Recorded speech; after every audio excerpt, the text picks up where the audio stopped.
Well, I think the basic point that we need to take account of is that every economic management and economic unit operate within law. And the moment you lose sight of the operating law, then you are on your own and you create problems. First of all, the general economic management is required under Article 36(1) that the essence of the economic management should make people happy. So, and the law also put an adjective there that it should be maximum happiness. That is what economic outcome should be. So first of all, the test is whether what has happened in fiscal management and the economic management, the management of the Bank of Ghana, does it give us maximum happiness? The answer definitely is no. Then you go back to the Bank of Ghana's own law to see whether they have worked within the law. The law provides for emergency financing. The law provides for, crisis situation financing from the Bank of Ghana. In all these requirements, the Bank of Ghana did not stay within the law. And that is where the problem is. So all those things that the finance minister is saying in academic literature or whatever, they don't hold water. What holds water is, as you are managing, what is the requirement for lending to government? Did you go according to that requirement? The answer is no. Therefore, you are at fault, and then you have actually led us into a ditch. And that is what we are discussing. So for you, whether or not it helped does not matter if you do not operate within the law? Yes. Yes. You see, the law says that if you're in a crisis situation and you want to go beyond the 5%, you just meet with the Governor of Bank of Ghana, Finance Minister, and Controller and Accountant General. Then you decide what will be the most feasible financing option. Is it going to be 20% this time? Is it going to be 30%? Then you take that within 7 days to Parliament. You have not done that. So the law is not as if it doesn't anticipate that there will be a crisis. The law anticipated that and provided the process to engage in a crisis management. And the finance minister believes that they don't need to go by that. And that's why we are here. And the law also anticipates that the Bank of Ghana has a core mandate. Remember, financing government is not the core mandate of Bank of Ghana. The core mandate of Bank of Ghana is to ensure price stability. Then it should also be strong enough to be a lender of last resort, both to government and to the financial industry. So while you are lending to government, you should also watch professionally whether you will still be the lender of last resort to commercial banks.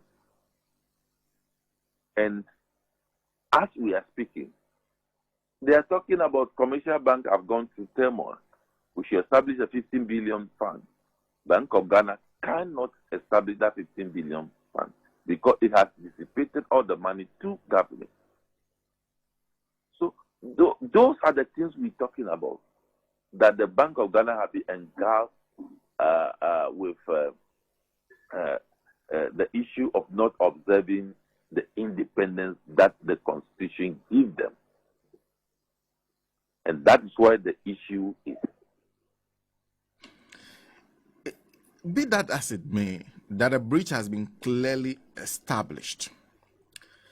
He still is of the opinion that the, quote, this is from his article, the modern economic policy consensus is clear. Central banks can and do run on negative equity, and that they can make losses to support economic recovery. And these losses will not be counted as failure as in a commercial enterprise. You agree with that? No.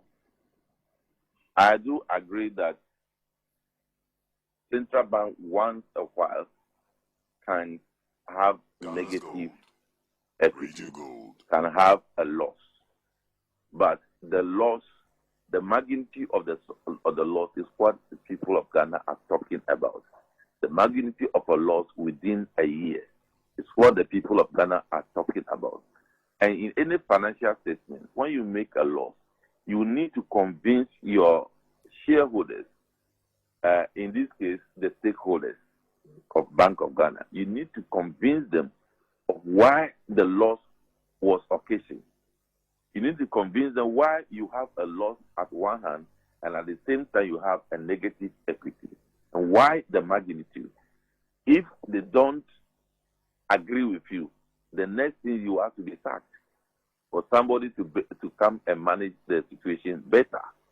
But if they agree with you, especially when you provide a roadmap as to how you attain a positive result, then they will maintain you and expect that you will act in accordance with the roadmap that you have provided to them. So it's not as if it's that kind of pompous attitude that Bank of Ghana can run on negative equity. Bank of Ghana can make a loss. When you are making a loss of that magnitude, the question is, how do you finance your operation?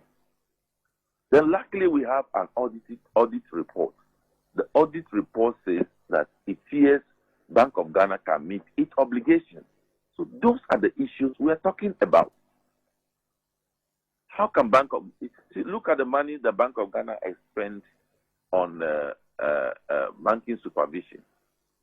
Now, if you don't have a good report, how will you be conducting your banking supervision? How will you be conducting all your activities and your operations? It will be impaired. So again, there you look at us. Price stability is the number one engagement by the Bank of Ghana. How is that price stability conducted? Price stability only means three things: lower inflation, lower interest rates, and an acceptable exchange rate. Then the question is that within the period, are we happy with the interest rate that we have? Are we happy with the exchange rate? Are we happy with the inflation? Or is it the case that without the Bank of Ghana support, inflation would have been 100%, but with the Bank of Ghana support, the inflation was at that time 53%. So these are the things that ought to be discussed. So when somebody feels that after I'm the one who caused the Bank of Ghana governor to give out all those money, so when he's being lambasted and I don't come up, it's not fair. So he come up with the same argument that Bank of Ghana has given over and over, and it didn't resonate with anybody. And it looks like you just stated a position that Nancy just talked about, reading a statement from the Bank of Ghana, that the Bank of Ghana is in this position because of the finance minister and the economic management team's mismanagement of the economy. Is that a tenable position? That is because they have failed? Because he also talks about what he inherited. This is what he says: Governor Addison, just like me, has faced major economic hurdles since 2017, inheriting a derailed IMF program and a highly impaired and ethically strained financial industry from our predecessors, navigating the serious revenue shocks on the back of COVID-19 and distortions to our supply chain induced by both COVID-19 and international geopolitics. In other words, it was not my fault. It was not the fault of the team that I was working with. It's not the fault of Addison. We inherited it, and there are crises that we did not anticipate that made the situation worse. That is just a funny statement because we have not known any reports that indicate that the IMF program was derailed. It was rather the government that was in opposition says that when they come, they will change the IMF program.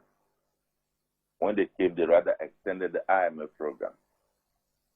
Because I keep saying that You see, the MPP government is comfortable working under the IMF program because that is when they are able to showcase some good performance.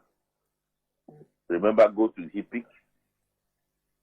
They were able to show some good performance under HIPIC. But remember, after from 2007, things were worse.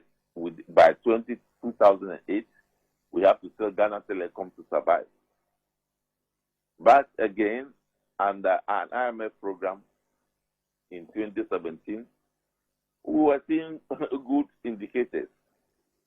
But as soon as they left IMF program in 2019, April, we saw what was happening.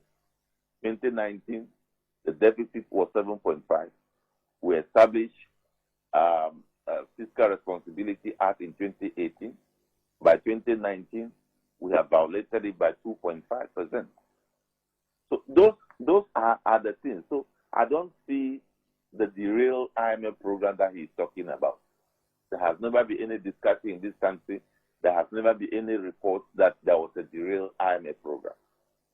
The banking sector, the governor received very, very important legacy. Number one, already a law is passed about how to manage the banking sector at 9:30.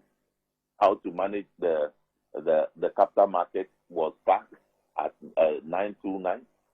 All those things were put in place. So I don't really know what they are talking about, because even the banks that were collapsed, we realized that those banks would have been saved through another model. So whatever happened to them, it's a choice. The economy was not in recession. The economy is adding up. And again, we have done multiple rebasing of the economy. So we do not expect the least to happen to the economy. So if you grow the economy from 2016 to 610 billion Ghana cedis, that is not strange, because that is the trajectory of the economy. It's growing. So those are not any exceptional developments.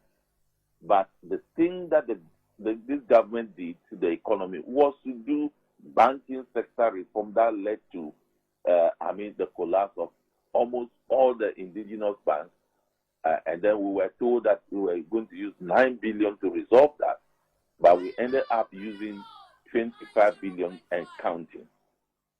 These things were not occasioned by the previous government. They were actually occasioned by the policies of the current government. Is there any loss that we will suffer? In several instances, they say when you're talking about economy, you have to be very circumspect so that you don't engage in speculation that worsens an already existent problem. Would we be worsening our situation if this push continues for the governor to go? That if we get rid of everybody, all the governors at the Bank of Ghana and the board, this might not speak well of the economy, and the impact might be negative. That's a suggestion that some people have made. Do you agree that there's a loss that we might suffer if we push for this? Are we saying that the effect of a president leaving the presidency is lower than the Bank of Ghana leaving the governor leaving his position? Now, take a country like UK. Within the past 4 years or so, or 3 years, they have had about 3 prime ministers. Am I right? Yes. Yeah. So that is good governance. That is good governance. So if good governance dictates that a governor should leave, the demand is not saying that remove the governor and don't replace him. So those who are saying that, I don't actually know what they are talking about. If a governor leaves, a governor comes. So it's not creating a vacuum. It's not creating a vacuum.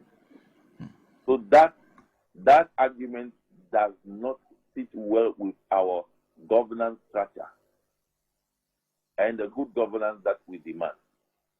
So what it means is that even if the governor has committed clear infraction of the law, we should we should allow the governor to say that because removing a governor will create a problem for the country. That argument will not be sitting well with our governance structure, and it might be thrown away. We shouldn't give the impression that people are indispensable. If the call for removal is well grounded within the law, that is the demand of the people, and that demand is well explained and people understand it. It cannot be that when they are removed, then there will be a sort of chaos. No, there will not be any chaos. We are only sending signal that when people manage the affairs of the bank, that does not resonate with the country is minded to correct that and make the governance system of the bank stronger.